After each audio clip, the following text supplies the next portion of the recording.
હોમિયોપેથિકમાં મ્યુરેટિક acid નામની મેડિસિનનો ઉપયોગ જ્યારે કોઈ પણ દર્દી હોય એને એકદમ કમજોરી આવી જાય. કમજોરી એટલે કહેવાનો અર્થ છે કે એ દર્દી એટલો બધો કમજોર થઈ જાય છે કે એ બેસી પણ નથી શકતો. જેવો બેસે એવો સૂઈ જવાનું એને ઈચ્છા થઈ જાય. એટલે અને એનું નીચેનું જડબું હોય ને એ ઝૂકી જાય છે અને પથારીમાં સૂતો હોય તો બી એના તકિયા પરથી બી નીચે સરકી જાય છે. એટલે આટલી બધી કમજોરી આવી જાય.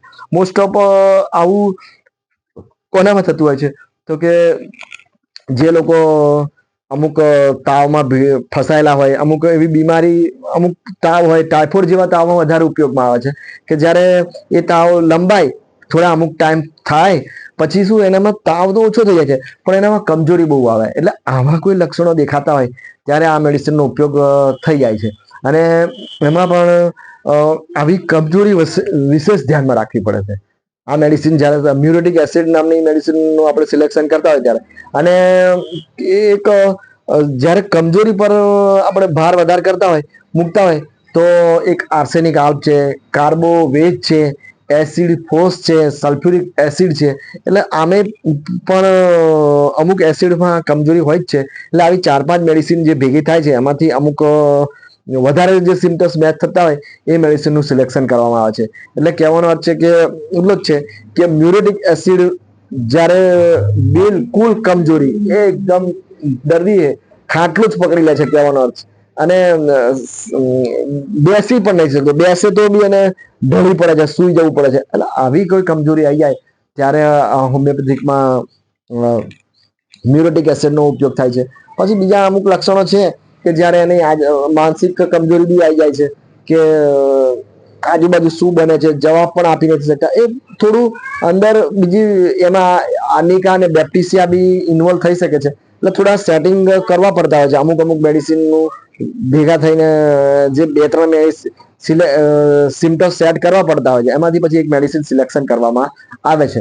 હવે બીજું એક એનું લક્ષણ છે કે શું કે મોઢામાં જે આપણે નહીં કહેતા મોઢું આવી ગયું, ચાંદા પડી જાય અને અલ્સર થઈ ગયા હોય એવું કે લાગે. એટલે કે વધારે પડતા સ્ટેજમાં આવી જાય છે. આમ શરૂઆતમાં સ્ટેજમાં નહીં, અંદર ડીપ થઈ ગયા હોય એવું લાગે કે અંદર જતા રહ્યા હોય એવું લાગે. તો એમાં આપણે મર્કસોલ, બોરેક્સ અને આ મ્યુરેટિક એસિડ 3 મેડિસિનમાંથી ગમે તે એક મેડિસિન સિલેક્શન કરી શકે છે. આમાં તો શું એડવાન્સ સ્ટેજ જતા રહ્યા છે. જ્યારે ચાંદા હોય એ આપણને વધારે પડતા લાગે, છેલ્લે અમુક હદ પછી બી આગળ લાગે આપણને, તો આપણે આ મેડિસિનનો ઉપયોગ કરી શકીએ. પછી બીજું એક મસામાં પણ આનો ઉપયોગ થાય છે. મસાનામાં એક મેન લક્ષણ એવું હોય છે કે જ્યારે બી વ્યક્તિ, એ મસાનું મેન લક્ષણ શું કે બહુ જ પેઇનફુલ હોય અને સેન્સિટિવ ટુ ટચ. એટલે જરા બી ટચ થાય, કશું બી ટચ થાય તો દર્દી ચિલ્લાવી ઉઠાય. આમ દર્દીને મસાનું દર્દ કેવું હોય છે તો બધાને ખબર જ હોય છે, જેને થયા હોય એને જ ખબર પડે. બીજા એટલે આનું મેન લક્ષણ શું છે કે સેન્સિટિવ ટુ ટચ.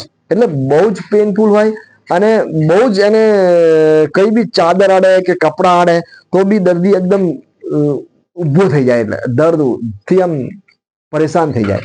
એટલે આવું કઈ મસાના લક્ષણ હોય તો તમે આ મેડિસિનનો ઉપયોગ કરી શકો છો, મ્યુરેટિક એસિડ. પછી બીજું એનું એક લક્ષણ છે કે જ્યારે પેશાબ કરતો હોય છે ત્યારે બી આને પેશાબ કરવા જતો હોય છે ત્યારે એક પાણી જેવા જાડા થઈ જતા હોય છે. આ બી એક લક્ષણ છે.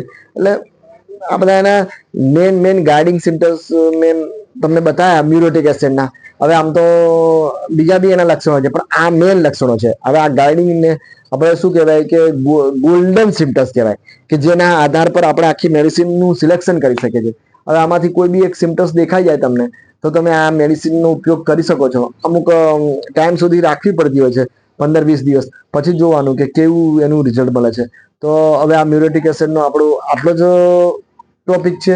અને આ બીજી ચર્ચા જો વધારે તમારે ડિટેલમાં જવું હોય તો તમારે બુક્સ વાંચવી પડશે. અને ફરી ત્યારે મળીશું બીજા વિડીયો સાથે. ચલો ત્યારે.